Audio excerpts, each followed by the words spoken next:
আমি মূলত 5 স্টার হোটেলে হাউসকিপিং ডিপার্টমেন্টে জব করতাম। 8 বছর যাবত এটা করতেছি। কাজ করা অবস্থায় একটা টিকটক আইডি থেকে আমাকে নক দেওয়া হয়েছে মিস্টার জেক।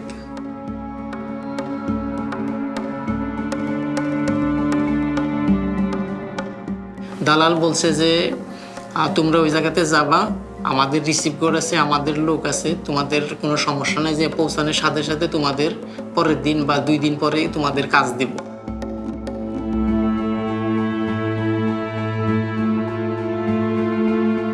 ইন্দোনেশিয়া আসছি ওদের মায়ের বা টর্চারের জন্য। অনুভূতি তখন আর কাজ করতো না, তখন শুধু প্রতিদিন আমাদের কাছ থেকে টাকা নিত। যেরকমভাবে প্রতারিত হয়েছি এই দালালের খপ্পরে পড়ে, আর কোনো মানুষ যেন, কোনো পরিবার যেন, কোনো সন্তান যেন নিঃস্ব না হয়। ঠিক আছে।